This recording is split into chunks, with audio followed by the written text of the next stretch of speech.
representa que las hormonas de la hipófisis, LH, FSH.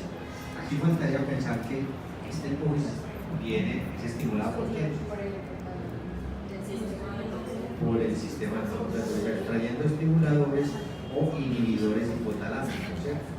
Les faltaría la parte clásica. Entonces estamos en el ovario, las fases, las hormonas, el endometrio con sus fases. Siguiente.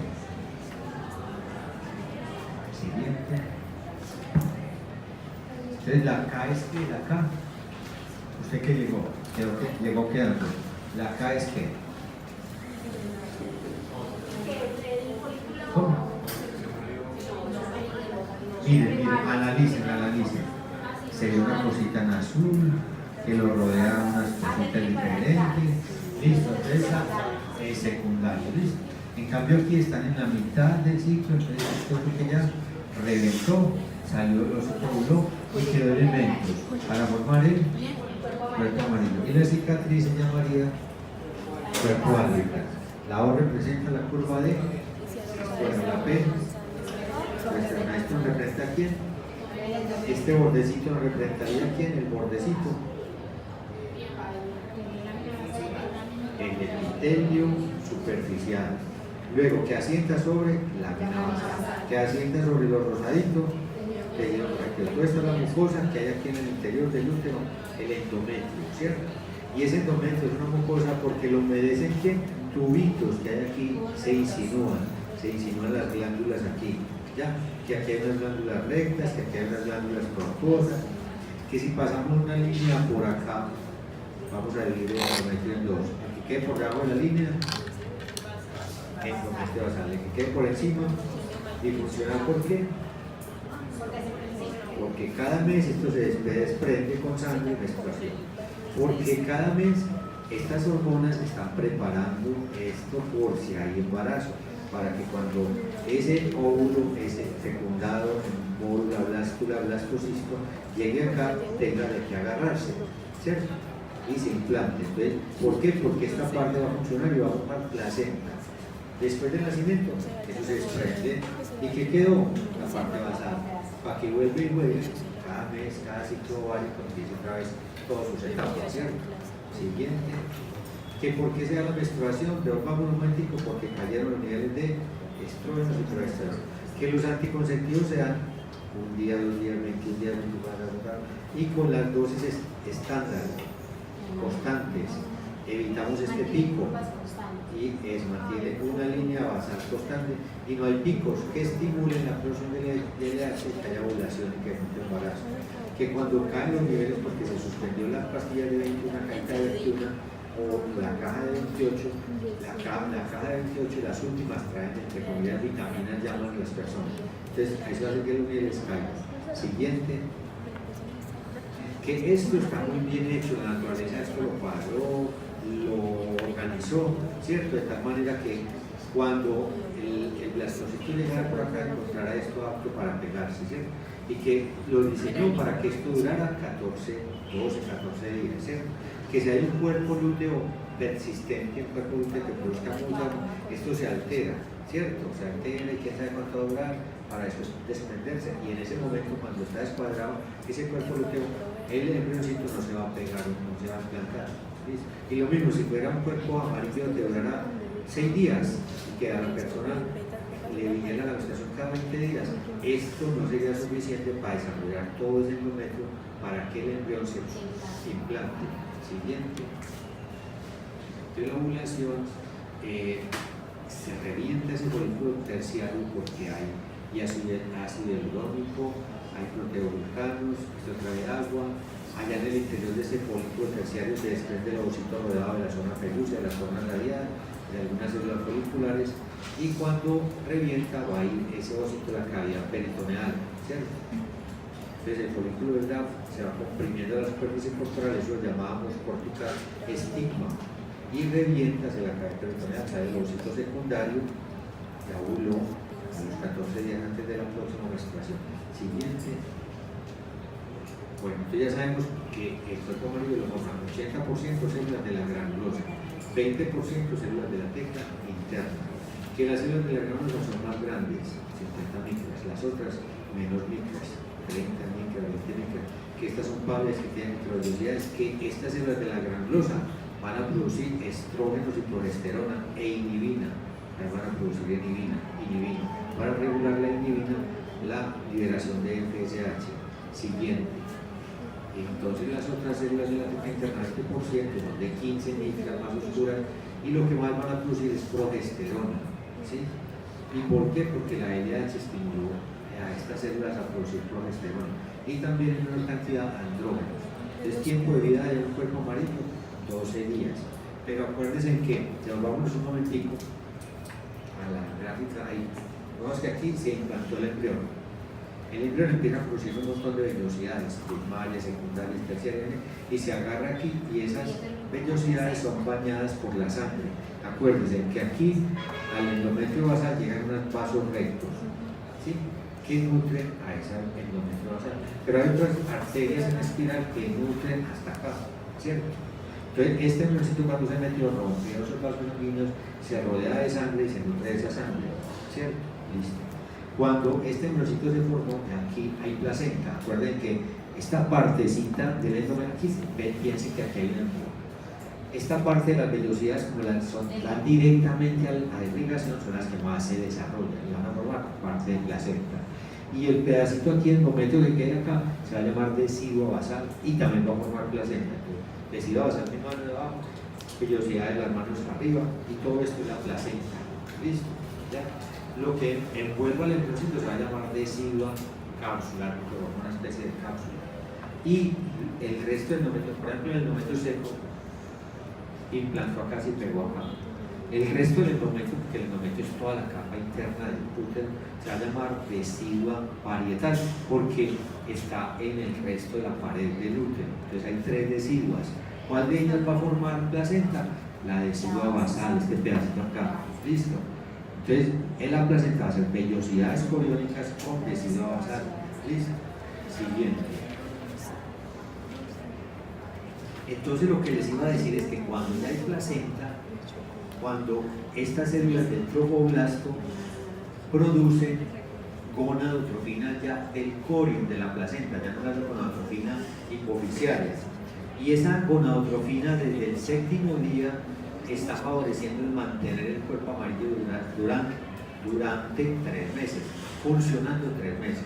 Entonces, si hay embarazo, yo le pregunto, ¿quién induce la formación del cuerpo amarillo? ¿Quién induce que haya ovulación? La LH. ¿Quién induce que lo que quede del folículo terciario se convierta en cuerpo amarillo? La LH hipoficiaria. Pero si hay embrión, esa placenta produce LH coriónica del corium placentario, y esa es la prueba inmunológica del embarazo. Entonces, tuvieron relación el día 14, sospechan que están en embarazo, desde el día 21 pueden dosificar esa gonadotrofina coriónica y va a empezar a aumentar. ¿Listo? Y esa gonadotrofina coriónica, no la hipoficiaria, es la que hace que el cuerpo amarillo, ¿cierto?, allá en el ovario, dure 3 meses produciendo estrógenos y progesterona. ¿Listo? Ya después de eso se atrofia y otros órganos van a producir, o más bien la placenta va a producir esas hormonas estrógeno y progesterona. La corteza suprarrenal también, el hígado fetal, la suprarrenal fetal va a producir también hormonas. Siguiente. Ese cuerpo amarillo del embarazo, puede tener hasta 5 centímetros de diámetro, o sea que se crece más que el ovario. El ovario tenía 3 centímetros de máximo diámetro, entonces todavía hace crecer más 5 centímetros de diámetro cuando hay cuerpo amarillo del embarazo. ¿Cuánto dura ese cuerpo amarillo del embarazo? 3 meses. Siguiente. Bueno, siguiente. Miren aquí, un ovario lleno de huecos, de quistes, ovario poliquístico. ¿Por qué decíamos que se daba este ovario poliquístico? Porque no había una comunicación adecuada entre el ovocito y las células de la corona radiada. ¿Listo? Entonces se desorganizan como todo el desarrollo, toda la meiosis, todas las células no hacen lo que deben hacer, entonces van quedando quistes, ¿cierto? Devolvámonos a la gráfica de las hormonas, ahí. Entonces miren que si no revienta, ¿cierto?, se sigue como produciendo en esos quistes estrógenos. Es necesario que reviente para que lo que quede del folículo terciario, es decir, las células de la granulosa más la teca interna se mezclen y formen cuerpo amarillo y produzcan más progesterona y un poquito de estrógeno. Entonces, si no hay ovulación, porque en el cuerpo, en el ovario poliquístico no revientan y se quedan metidos acá en quistes, muchos quistes, no hay estas alzas ni hay producción de progesterona y se sigue produciendo es puro estrógeno en esos folículos atrapados en esos quistes. Siguiente. Y por eso esos estrógenos se convierten en andrógenos y la paciente tiene hipotiroidismo, vellos, obesidad, diabetes, intolerancia a la glucosa, ¿listo? Puede llegar hasta cáncer, complicaciones cardiovasculares. Siguiente. Ecografía mostrando un montón de quistes. Entonces hay unos parámetros clínicos para decir si esa paciente tiene ovario poliquístico o no. Entonces debe tener más de 12 folículos, 12 quistes, debe tener el diámetro, un volumen mayor de 10 mililitros por toda la sumatoria de sus espacios, además de la sintomatología siguiente. Entonces esa imagen ecográfica hace pensar como en el pan que tiene burbujas de levadura, ¿cierto? Y esa sería la imagen en la ecografía. Siguiente. Entonces hay una comunicación normalmente entre las células de la granulosa y el ovocito a través de la zona pelúcida, ¿cierto? Entonces aquí no, aquí se daña eso, hay hiperandrogenismo, ¿cierto? Hay resistencia a la insulina, hay aumento de la LH, no se forma cuerpo amarillo, hay infertilidad porque no hay ovocitos disponibles fecundados porque no hay ovulación, los ovarios están aumentados de tamaño, muchos quistes vistos en la ecografía. Esto, la túnica albuminea engrosada. Entonces muchas veces hay que hacer cirugías de resección en cuña para sacar como ese pedacito de esa cortical, de esa cápsula, para decir de pronto por ahí empiezan a reventar folículos. Entonces hay una túnica albuminea muy gruesa. Y en la clínica hay ciclos irregulares, infrecuentes, disfutismo, acné y obesidad. Siguiente. Posible causa: trastornos endocrinos, paracrinos que afectan la comunicación entre el ovocito y las células de la granulosa. Un ginecólogo endocrino me dijo que después del embarazo, algunas mujeres con ovario poliquístico, porque ellos pueden quedar en embarazo algunas, después del embarazo los nódulos, los quistes se absorben. Sí, eso porque se debe. No se sabe. Siguiente. No se sabe. ¿Qué haríamos ahí con la paciente?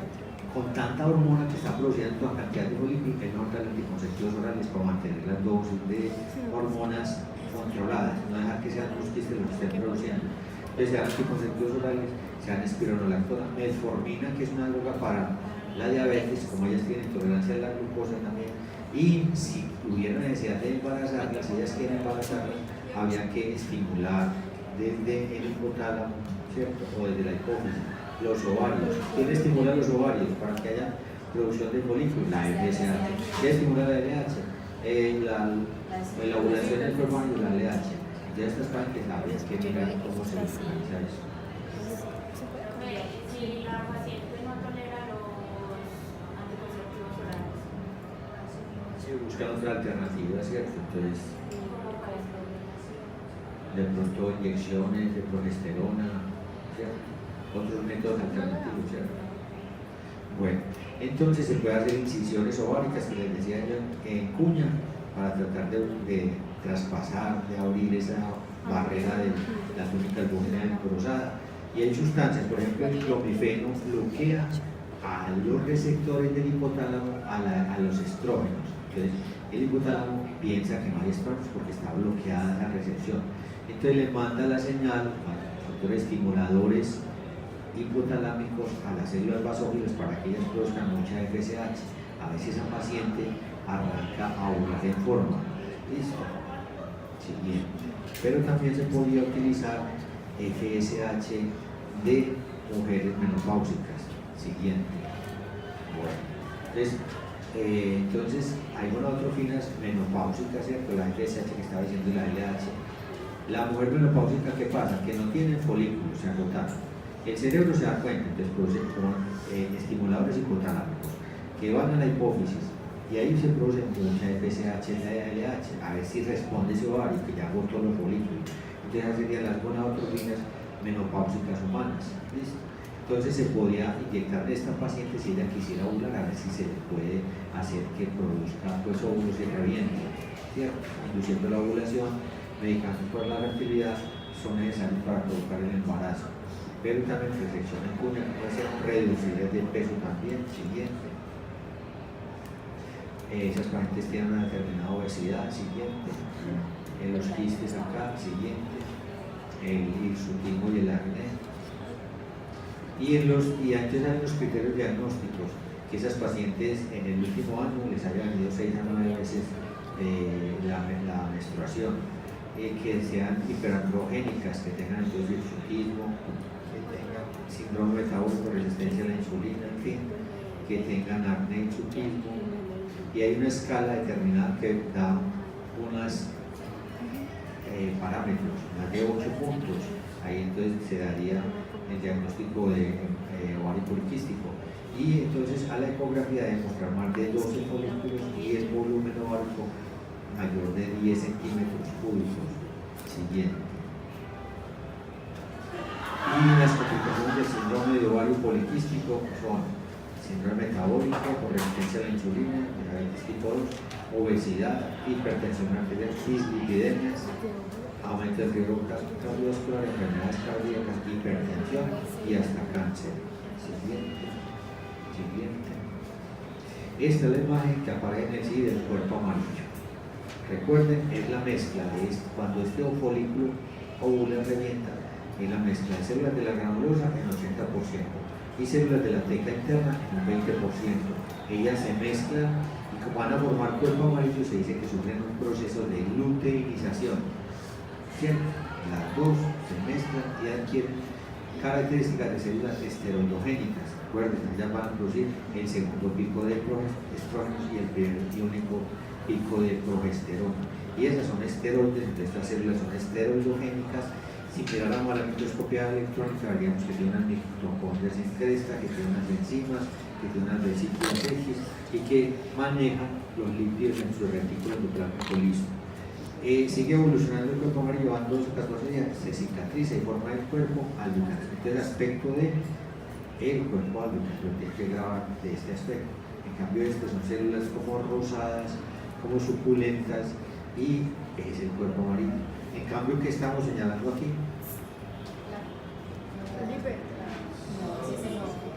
El ovocito. Células de la corona radiada, cúmulo vígero. ¿Esto que se llama como? Estas células se llamarían como murales.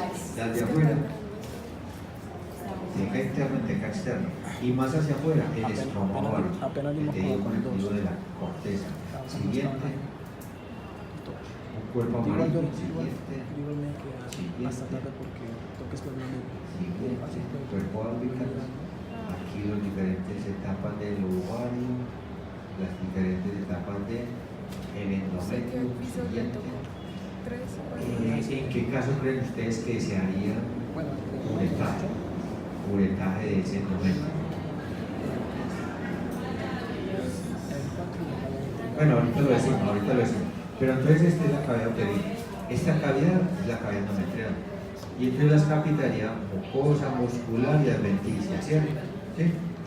Y aquí llegamos a las trompas. Entonces tienen que la fimbria, la ampolla, el istmo y la porción intramural, que puede tener 12 centímetros de longitud, que aquí terminan las fimbrias, ¿cierto? Que esas fimbrias se adosan al ovario, que chupan, por así decirlo, succionan el ovocito, ¿cierto? Y que la fecundación se va a dar aquí en la ampolla, que es la parte más gruesa, 2/3 de esos 12 centímetros, ¿cierto? Que a través de la trompa va, en un sentido, el espermatozoide, y en el otro sentido el óvulo o el huevo fecundado, para venir a implantarse aquí al 7º día de la fecundación a esa mucosita endometrial. La mayoría de las veces se ubica es en el fondo, pero imagínense que empieza a crecer aquí, da una placenta previa que puede empezar a sangrar y dar con la vida de ese embriocito. Listo. Entonces, ¿tiene cuáles capas?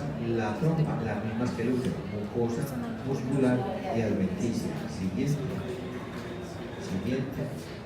Es una mucosa que responde a las hormonas, hormona dependiente. ¿Sí? ¿Qué epitelio tiene? Un epitelio cilíndrico ciliado o no ciliado con microvellosidades, se llaman enclavos intercalares. Esas no ciliadas con microvellosidades enclavos son secretoras y ellas secretan para nutrir lo que va por acá. Entonces, al espermatozoide, al huevo fecundado, al óvulo. ¿Sí? Y también produce sustancias protectoras del óvulo, del embrión y del espermatozoide. Y aquí es donde el espermatocito se capacita. ¿Qué quiere decir capacitarse? Que él adquiere un movimiento en latigazo del flagelo, ¿cierto? Y que tiene un movimiento rectilíneo. Entonces aquí en la trompa va a ocurrir eso. Siguiente. La mucosa tiene longitudinal, circular, longitudinal, tiene tres etapas, lo mismo que el útero, longitudinal, circular, longitudinal.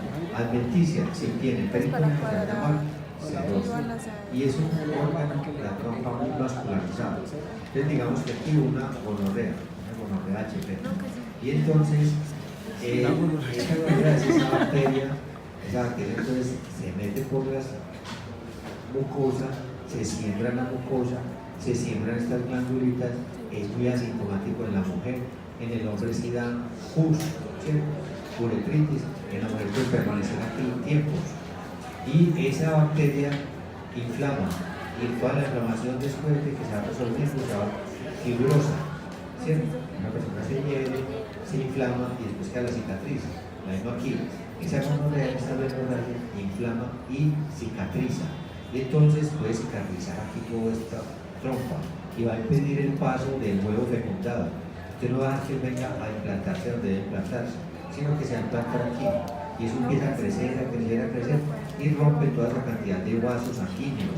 Y esa paciente que debería estar implantándose aquí a los 7 días, a los 20 días antes de que tener la primera falla en la primera menorrea, entra en un choque o empieza con un sangradito por acá, se hace la ecografía y se ve pues que hay sangre en la calle peritoneal. Listo, ya es el diagnóstico. El diagnóstico es cohibir esa hemorragia, ¿cierto? Porque no la paciente se va a morir. Esa trompa está rota, esas bacterias están sangrando. Entonces, ¿qué hay que hacer ahí en ese embarazo tópico? Extraerlo y ligar los vasos sanguíneos y ligar las trompas, ¿cierto? Porque no siga sangrando eso. Pero depende también del caso, depende de la edad de la paciente, depende de la gravedad de la choque hemorrágico, porque a veces se hacen tratamientos médicos farmacológicos y otras veces sí se hace tubectomía. ¿Listo? Y es la primera causa de mortalidad materna y la primera mitad del embarazo. Los embarazos ectópicos es lo que más mata en los primeros meses de la gestación. Siguiente. Profe, pero digamos que se le hace pues se le diga las trompas nuevamente. Igual eso no la hace, pues no la predispone a que los próximos embarazos por la ligadura igual va a cicatrizar la si ya se ligó, ya no más embarazo, ¿cierto? Bueno, entonces el 98% de esos embarazos ocurren en las trompas, pero también puede ser que al estar obstruida la trompa haya una fecundación por fuera de la trompa y ese embrioncito se pegue por fuera de las trompas. Entonces puede pegarse en la pared abdominal, en los ovarios, en el cuello uterino, ¿sí? Y también se atribuye ese embarazo ectópico a que las trompas no mueven bien el músculo, no generan peristaltina. Entonces hay un problema de transporte tubárico, hay inflamación, a veces el dispositivo intrauterino se relaciona con ese embarazo ectópico. Las tubectomías, como decía muy bien, también se relacionan con embarazos ectópicos. Siguiente. Un embarazo ectópico, siguiente. Aquí la biopsia de la trompa. Entonces miren, es un corte transversal de la trompa, esta es la luz de la trompa, esta es la vellosidad de la mucosa se repliega principalmente en la ampolla, en las fímbrias, ¿cierto? Entonces dan al corte toda esta repliegue de la mucosa. Y aquí encontraríamos las capas musculares, longitudinal, circular, longitudinal, y por fuera se encontraría la adventicia. Siguiente. Es importante que esas trompas tienen un movimiento contráctil peristaltismo. Aquí las células ciliadas y las no ciliadas con microvellosidades. Aquí de pronto vemos cilios, más que todo microvellosidades. No vemos el corte del cilio con la dupleta central y las 9 dupletas periféricas. Siguiente. Y llegamos al útero siguiente, que tiene un fundus un cuerpo unismo y el cuello. El cuello proyectado hacia la vagina. ¿Cuánto puede medir este cuello? 2-3 centímetros, ¿cierto? Listo. ¿Cuánto puede medir todo el útero? 7 por 4 por 2,5. Listo. Es una especie de pera. Se continúa entonces con las trompas, se continúa entonces con la vagina y puede pesar 30-40 gramos. Y se ubica entre vejiga y recto. Recuerden que con el tacto rectal se puede llegar a el saco de Douglas, ¿cierto? Siguiente. Entonces, hablando del fundus y el cuerpo, ahí vamos a tener 3 capas, endo, mio y perimetrio o adventicia, ¿cierto? Y que el endometrio es la mucosa que ayer dibujamos en esta forma, ¿cierto? Y que tiene esas etapas. Y entonces tiene un epitelio que, igual que la trompa, cilíndrico, ciliado, no ciliado, secretor. ¿Listo? Tiene glándulas, ¿cierto? Por eso ya por eso está humedecido. ¿Listo? Aquí, el tejido conectivo, ese rosadito que veíamos ahí, donde se ubican las glándulas, es excepción, porque siempre hemos dicho, todo el epitelio asienta sobre la rodela.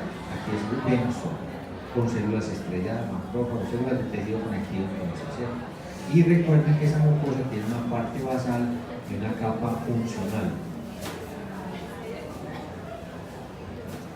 Siguiente. Listo. El miometrio entonces se continúa con el músculo de las trompas y también con el músculo de la vagina. ¿Sí? También tiene entonces circular media, porque hacia el interior tiene longitudinal, en la mitad circular y en la parte de afuera otra vez longitudinal, que es muy vascularizada con arterias arqueadas.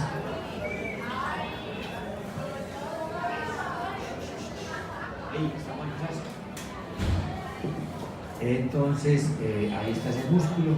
El cervix no tiene músculo liso, esa partecita de 2 centímetros que le mete a la vagina no tiene músculo, y si tiene fibras colágenas y fibras elásticas, algunas musculares lisas. ¿Listo? Y el útero, que pesa ¿cuántos gramos? 30-40 gramos dijimos. En el embarazo puede llegar hasta pesar más de 1 kilo. Y esas fibras lisas de músculo liso se hipertrofian y pueden llegar hasta tener una longitud de 500 micras, ¿cierto? ¿Y por qué se hipertrofia ese músculo liso? Por el efecto de los estrógenos. Pero también el útero aumenta de tamaño porque hay más vasos sanguíneos, porque hay más tejido conectivo, ¿cierto? Entonces, ese tamaño, esa hipertrofia e hiperplasia de las fibras musculares del útero dependen de los estrógenos, ¿sí? Esos estrógenos que están funcionando, ya sea con una montaña o 2 montañas, en fin, en el embarazo más cantidad de estrógenos, en fin, en la menopausa menos estrógenos, entonces ese órgano también se va atrofiando, ¿cierto? ¿Listo? Y sin estrógenos esas células sufren apoptosis. Ese músculo liso del útero se contrae en el momento del parto, con las contracciones del parto, para ir empujando al niño, para ir dilatando el cuello uterino. ¿Qué diámetro puede tener el cuello uterino? El endocervix, esa cavidad del cuello, cerrado, casi virtual, ¿cierto? Es una versión. Pero por ahí tiene que pasar el niño con 10 centímetros de longitud, de diámetro. Entonces todo eso tiene que hacer, las hormonas tienen que borrar el cuello y después dilatarlo hasta llegar a 10 centímetros, que es el diámetro por donde va a pasar la cabecita del niño, ¿cierto? De lo contrario, estímulos sexuales también, la dismenorrea, en algunas niñas tienen cólicos menstruales, ¿cierto? Que se llama dismenorrea, y es por esa contracción de ese músculo liso que están los cólicos. El pitocin también lo contrae, la lactancia también contrae ese útero. Ya no voy a hablar de los entuertos. Los entuertos son dolores después del parto. Cuando el niño está mamando y lactando, esa lactancia ahí hace que se libere estas hormonas. Eso hace que se contraiga el útero y las madres sienten cólicos cuando están lactando por la liberación de oxitocina, que también hace contraer ese músculo uterino.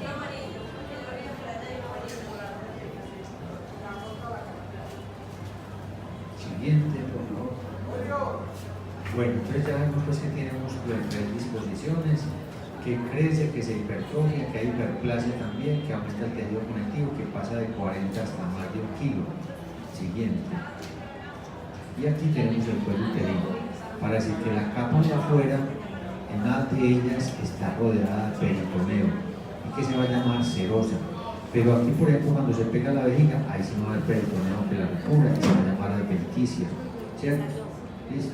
Y entonces acuérdense que este fondo de saco de Douglas, ¿cierto?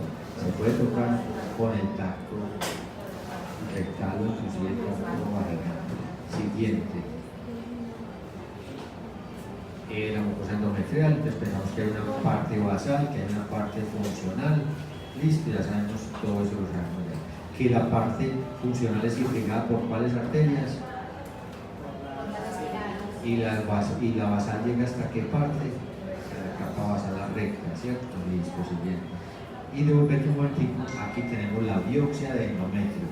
Entonces en el esquema siguiente, aquí tendríamos el epitelio de revestimiento, el epitelio glandular, teóricamente haríamos una rayita aquí, lámina basal, aquí en amarillo el tejido conectivo, aquí todo de aquí para arriba endometrio, la primera parte endometrio basal, la de arriba en amarillo funcional, listo, y devolvámonos, y eso mismo tenemos acá, arriba un rebordecito de epitelio de revestimiento interno, que se metió en el desarrollo embrional y formó estos tubos glandulares, listo, que aquí habría una lámina basal del epitelio de revestimiento, que aquí habría una lámina basal de las glándulas, que estos son cortecitos de esas glándulas, y que este sería el tejido conectivo, que hemos dicho siempre laxo, pero que los libros ya están diciendo que denso, ¿listo? Y que aquí vendría el músculo liso del miometrio. Entonces tendríamos endometrio, miometrio y más afuera el perimetrio adventicia. Siguiente. Entonces, devolvete un momentico.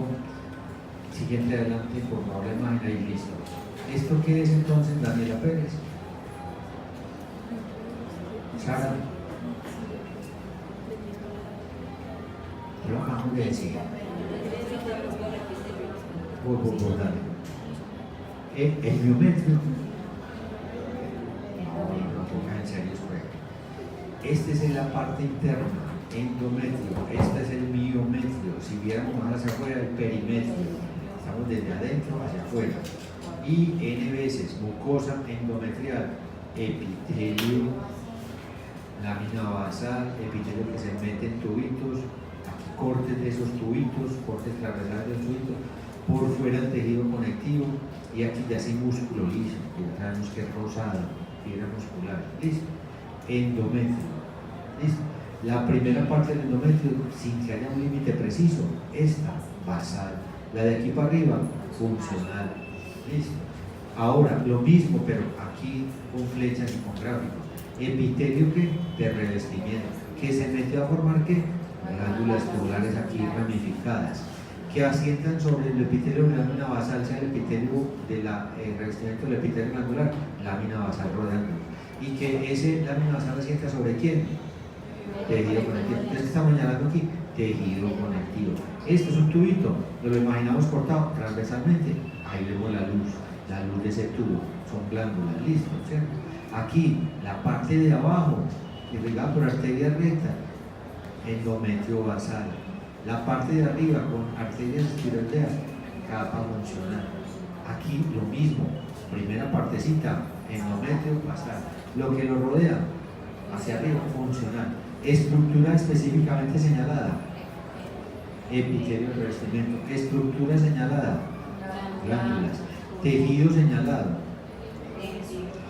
propiamente se llama como tejido conectivo, lámina propia. Listo. Siguiente. Vamos a señalar uno por uno. ¿Qué señal va a ir la flecha? Aquí en la biopsia, aquí en el dibujo. Bien. Siguiente, otra flechita por favor. ¿Qué nos señala ahí? Glándula. Al otro lado, la glándula. Siguiente. ¿Qué nos señaló aquí esto? El miometrio. Y aquí, pues por aquí por abajo. Siguiente. Listo. No vayan a hacer lo siguiente. Ponemos esa imagen en el examen. Entonces devolvámonos. Estructura señalada, endometrio. Estructura señalada, endometrio. Estructura señalada, endometrio. Todo es de milagro no ponen aparato reproductor femenino de una mujer. ¿No? Y es cierto. Y entonces después alegan que sí, que es un aparato reproductor femenino. ¿Cierto? No. Cada uno tiene su nombre. Todo esto es la mucosa endometrial. Siguiente. Esto ya lo sabemos requete bien. Siguiente. Ahí para pensar que se implantó, que estos son vellosidades y que aquí esta partecita la va a nutrir directamente, que esta sería la parte basal, tecido basal de la placenta, y las vellosidades darían el componente fetal de la placenta. Siguiente. Y aquí está el resumen de lo que va ocurriendo en estos días. Siguiente, siguiente. Veamos eso. En el dibujo, ¿qué estaríamos señalando en el dibujo? Epitelio recipiente y epitelio glandular. Cuando esto se desprendió, quedaron esto como una úlcera sangrante, en fin, y las células de los tubículos, en la partecita basal de la glándula, empieza a proliferar y tapa esto para que no sangre más, ¿cierto? Prolifera, listo, hay mucha mitosis, está funcionando ¿qué? Los estrógenos en esta capa, las glándulas son rectas. En cambio, en la otra etapa, por efecto de la progesterona del cuerpo amarillo, esas glándulas se vuelven tortuosas, se llenan de secreciones, se hipertrofian, se dematiza el tejido conectivo. El tejido conectivo, las células se cargan de glucógeno para cuando el embriocito llega, tenga donde nutrirse. Eso es repetición, ¿cierto? Siguiente.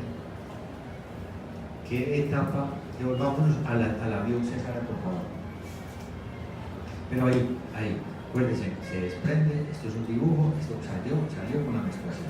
Quedó esto con una úlcera sangrante. Esta etapa se llama proliferativa, donde hay mucho estrógeno, hay mucha mitosis. Esto sí, aquí tenían 2 milímetros de espesor, que eso lo da la ecografía. Endometrio de 2 milímetros de espesor.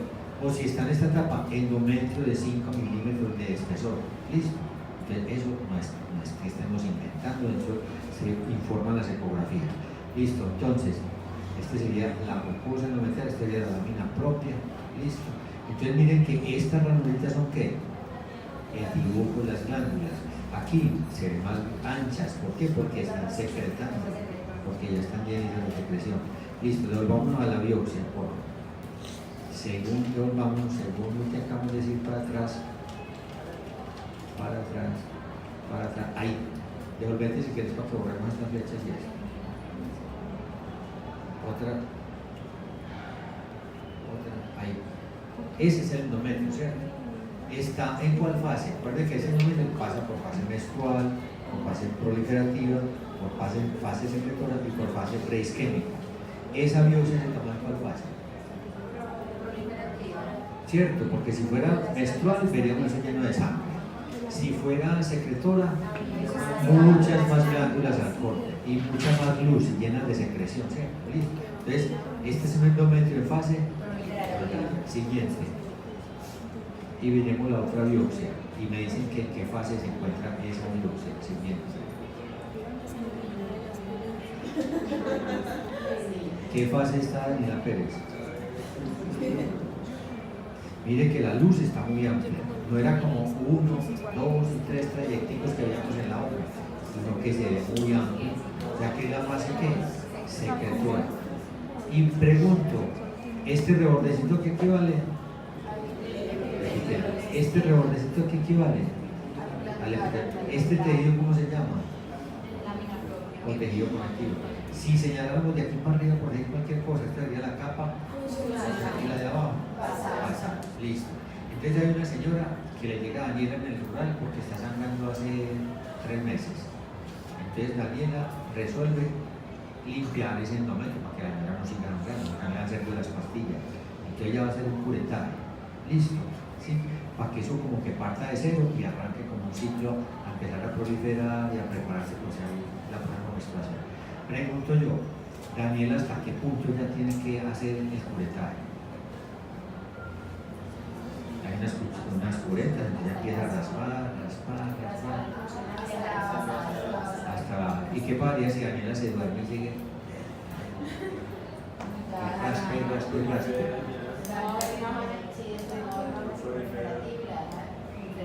Entonces va a llegar a raspar la parte basal.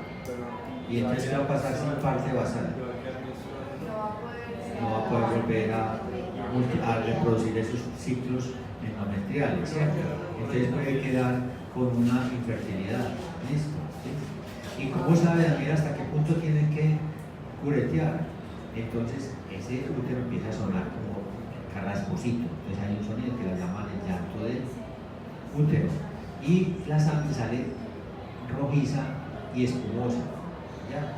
Antes salía oscura y más líquida, ahora sale espumosa y rojiza, ¿vale? Tienen que tener en cuenta eso, que posiblemente algunas partes van a tener que hacer el escuretaje, ¿cierto? Cuando hay un embarazo donde no se desarrolló embrión y eso sigue proliferando, molestando y creciendo y creciendo. Cuando hay restos placentarios, la madre el niño nació, la placenta se vino, pero un pedacito ya pegado, ¿ya? Eso hace que haya un sangrado continuo, entonces hay que revisar y sacar el pedacito de placenta que quedó allá.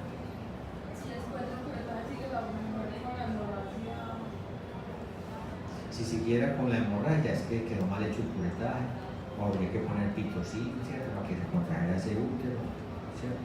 O tiene un problema de coagulación la paciente. Siguiente. Listo, siguiente. Ahí están las etapas a aparecer, ¿cierto? Siguiente. Entonces, ¿cuándo hace el curetaje? Siguiente. Cuando raspamos esto, vamos a tomar una biopsia de endometrio. Cuando en casos de infertilidad, para estudiar a ver cómo está desarrollándose ese endometrio, patologías ováricas, hemorragias uterinas. Siguiente. Diagnóstico y tratamiento de abortos incompletos o provocados, hemorragias excesivas por parto, embarazos no embarazadas con sangrado, embarazos anembriónicos, sangrados abundantes de duración, metrorragias, pólipos, tumores, pólipos. Siguiente. Entonces aquí hay que dilatar ese cuello y meter unas curetas, de pronto este fue un aborto incompleto y quedaron restos, habría que hacer ese raspado. Siguiente. Aquí están las curetas que van a empezar a raspar. Siguiente. Aquí pensando que aquí está el cuello uterino, que hay que dilatar para poder meter esas curetas. Siguiente. Siguiente. Siguiente.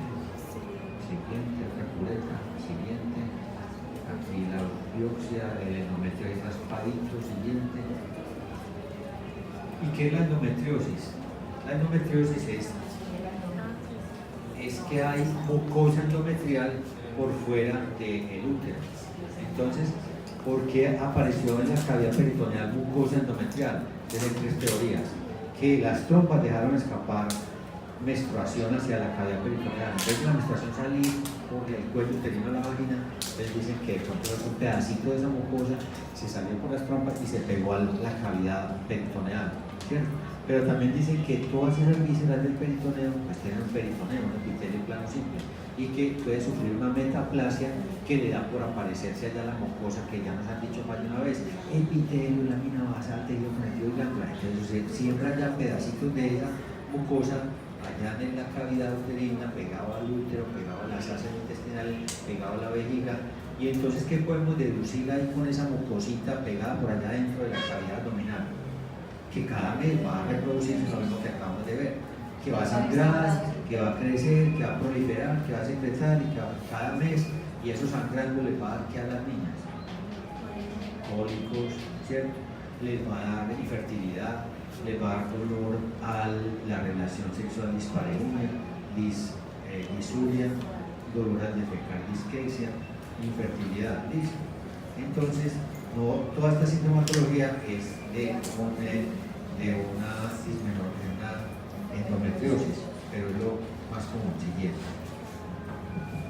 Entonces miren ahí, mucosita pegada por allá donde no está. Siguiente. Aquí de pronto pegada la vejiga. Siguiente. Siguiente. Y llegamos al cuello uterino. ¿Qué longitud tiene el cuello uterino? 2 centímetros, ¿cierto? Entonces miren que va a tener también una mucosa endocervical que está dentro del cuello uterino. ¿Listo? ¿Va a tener miometrio? No. Esto va a tener más que tejido conectivo, fibra elástica, unas cuantas fibras musculares. Y entonces ese cuello uterino sale como le llaman hocico de tenca, sobresale en la vagina. Entonces tiene una parte revestida de epitelio vaginal. El epitelio de la vagina es estratificado plano. Entonces aquí estratificado plano. Y hay un punto de transición donde se convierte en el epitelio que traíamos. ¿Cuál epitelio traíamos en trompas y en útero? Ciliado, no ciliado, secretor. En ese puntico hay transición de epitelios.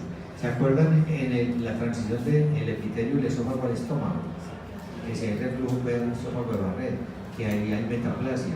Aquí también es un área muy sensible y es el área donde va a llegar el papilomavirus a sembrarse por años y el sistema inmune a rechazarlo y a bloquear la entrada de él, y entonces ahí en ese sitio es donde va a aparecer el cáncer de colon uterino.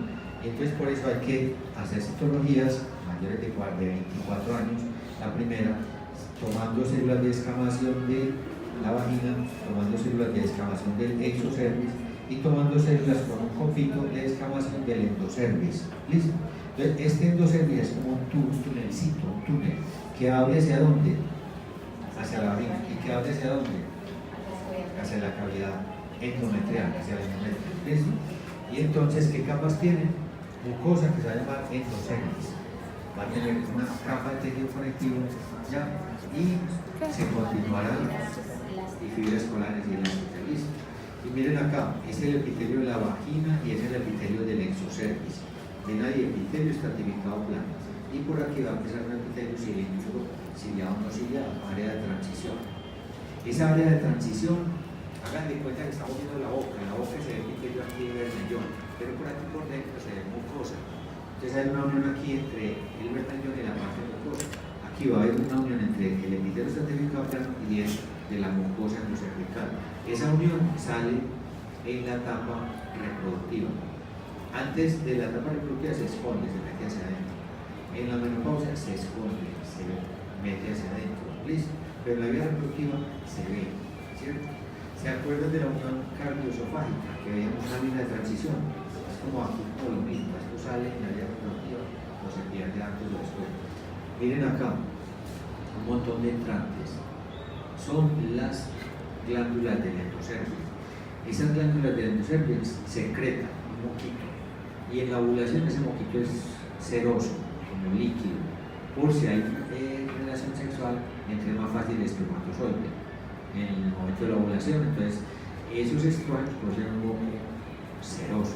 Después el moco se va abriendo espeso y si hay embarazo se va a formar un tapón mucoso que sale en el momento del parto. Cuando ya empieza la contracción uterina del trabajo de parto, se expulsa ese moco, se volvió el tapón mucoso y empezó el trabajo de parto. Listo. Entonces, para decir que aquí hay glándulas, que hay muchas glándulas, esas glándulas se multiplican como por 10 en la etapa de la ovulación y secretan mucho. Y esa secreción normalmente llega a ¿dónde? A la vagina. Y la vagina se mantiene húmeda. Y la vagina se dice que es una mucosa vaginal, que tiene mucosa, pero no tiene glándulas. La humedad viene de las glándulas endocervicales. Siguiente. Desde el cuello uterino, el tubito, el canal endocervical, exo y endocervix. Siguiente.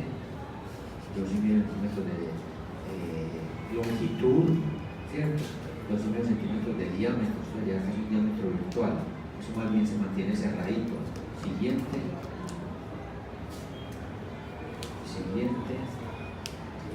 Bueno, entonces decíamos que tiene tejido conectivo denso, fibras elásticas y algo de músculo liso. Hablamos del exocervix, hablamos del endocervix, ¿cierto? Es la mucosa del cuello, epitelio cilíndrico mucosecretor. Tiene 2 milímetros de espesor ese endocervix, ¿sí? No tiene arterias espirales. Ese endocervix no se desprende mensualmente, no se desprende. Hay pocos cambios cíclicos por el estrógeno, sí cambios en las glándulas endocervicales donde se multiplica por 10 la ramificación con la ovulación.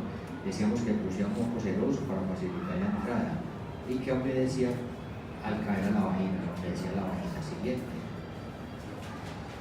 Esas glandulitas se pueden cerrar y salir como quistes de Nabor. Entonces se ve el cuello uterino en una colposcopia, mirar el cuello uterino, poner un espéculo y abrir y mirar y se ven así los quistes de Nabor. Si están muy grandes, ahí sí se pueden operar. Siguiente. Miren acá la unión de transición. Si ven que sale o sale, ¿sí? Este es el endocervix y este es el exocervix. Siguiente. Cada cuánto se renueva el epitelio del endocervix, cada 2 semanas. El de la vagina, cada semana. Y al área de transición ya sabemos que está, ¿cierto?, retraído antes de la pubertad y después de la menopausia. Y que ese cuello uterino se tiene que dilatar ¿cuántos centímetros para que salga la cabeza del niño? 10 centímetros. ¿Y que cuánto tiene de longitud? 7 cuello más largo, 2 o 3 centímetros, ¿cierto? Y eso como lo evidencia uno, en el momento del parto, uno tiene que estar haciendo tactos vaginales para mirar si el cuello uterino se está ablandando, se está dilatando, si el embarazo está transcurriendo normalmente, ¿cierto? Y entonces ese cuello uterino se borra. ¿Qué es ese borrarse? Que tiene, que se adelgaza. Entonces uno está haciendo tactos vaginales cada tanto, ¿ya? Y va a hacer tacto también del endocervix. Entonces va a introducir el dedo y va a imaginarse cuánto entra, va a decir cuánto tiene de longitud, ¿listo? Y cuánto tiene de diámetro. Entonces normalmente cuánto tiene de diámetro, ahí dice teóricamente 2 centímetros, es decir, acá hay un dedo, ¿ya? Y que cuánto tiene de longitud, hasta como 3 centímetros. Pero con las hormonas del momento del parto eso se va borrando. Entonces uno hace tactos cada tanto, entonces 2 centímetros. A la hora, 2 horas, 1 centímetro. A las 2, 3 horas, medio centímetro. Mete uno el dedo y cada vez más delgaditico, hasta que toca como meter el dedo en un ojal de una tela muy delgaditica. Entonces uno mete el dedo y toca que tiene 3 milímetros, o que si es una seda es 1 milímetro, ¿ya? Y eso fue el borrarse del cuello uterino, ¿cierto? Y se borró, ¿por qué? Porque se lisaron esas fibras colágenas y elásticas y eso se fue disolviendo, ¿listo? Entonces ya después vemos que se perdió y se borró. Y después de que se borró ya cabe un dedo, después caben 2, después caben 3, después se puede ir ampliando hasta llegar a 10 y ya dilató y ya se va a venir el niño, ¿listo? Siguiente. En ese sitio recuerden que ocurren metaplasias, displasias, anaplasias, ¿cierto? Y que en la citología del Papa Nicolau lo que busca es mirar qué tipo de células hay. Siguiente. Miren acá un esquema, este sería el endocervix con sus glándulas, este sería el exocervix, este sería la zona de transición. ¿Sí? Aquí se salió esa zona de transición, aquí como que se volvió a meter, aquí se escondió más. Siguiente. Y miren acá el niño, aquí en el momento del parto, la longitud de 2 se va borrando, y ya aquí se borró del todo y ya empezó a dilatarse, ¿cierto? Siguiente. Y entonces se hace citología, ya no es como antes que era cada año, que no sé qué, no sé cuántas, no. Ese es un virus que se demora mucho tiempo para generar cáncer, entonces se recomienda hacer la primera citología a los 24 años, ¿cierto? Y de acuerdo a lo que dé, se le dice a la paciente cada 3 años, o en fin. Si esa citología siguiente nos muestra coilocitos, bueno, en paréntesis, el papilomavirus es el virus que está relacionado con el cáncer de cuello uterino y de ahí las vacunas que existen, ¿cierto? Y esas vacunas se dan contra las cepas más cancerígenas, la 6, la 11, la 16, la 18. Entonces, esa vacuna tiene esos virus modificados y sirve para prevenir el cáncer, ¿cierto?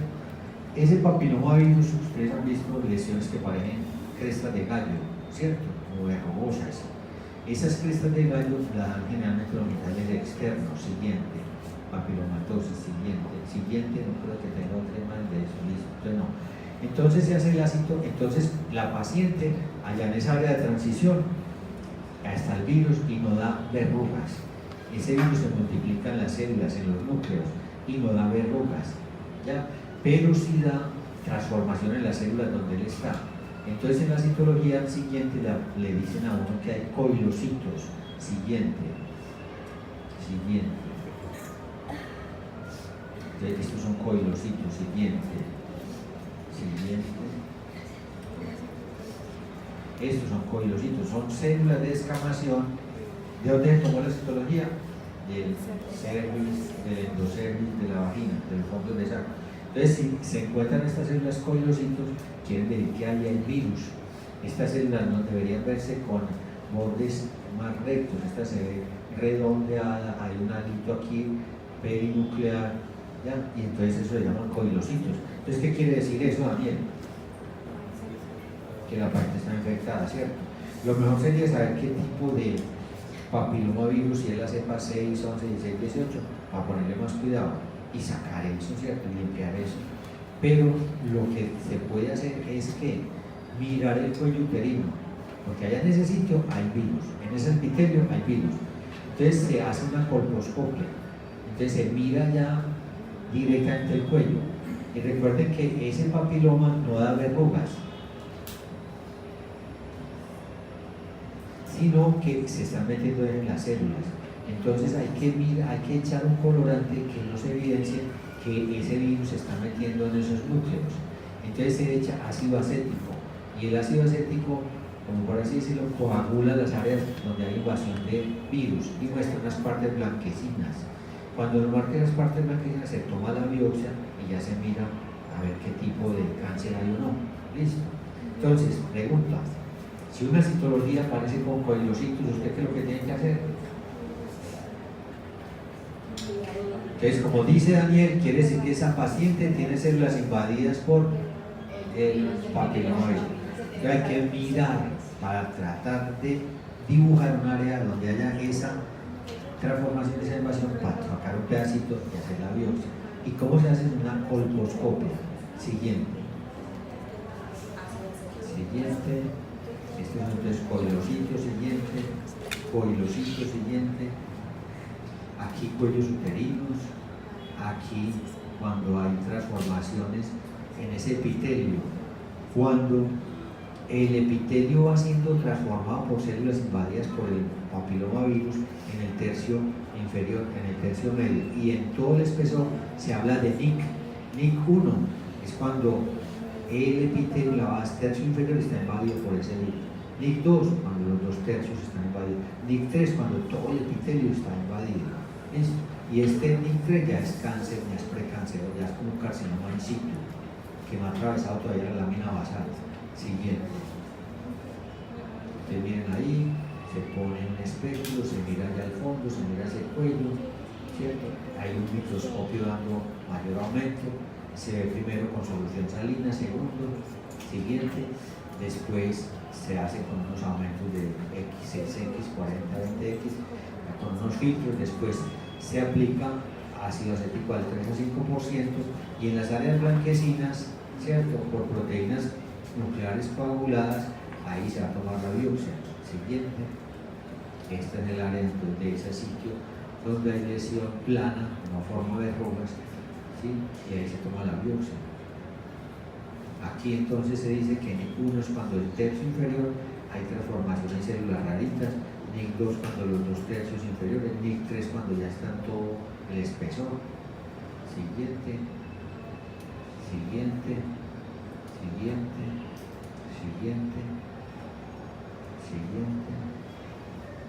Entonces hay que ponerle cuidado a eso y no necesariamente esos NIC quieren decir cáncer, ¿cierto? Sino que hay que estar pendientes de esos pacientes.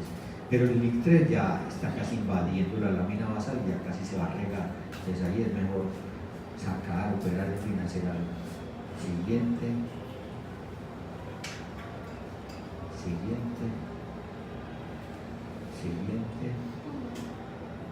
NIC1, NIC2, NIC3, siguiente.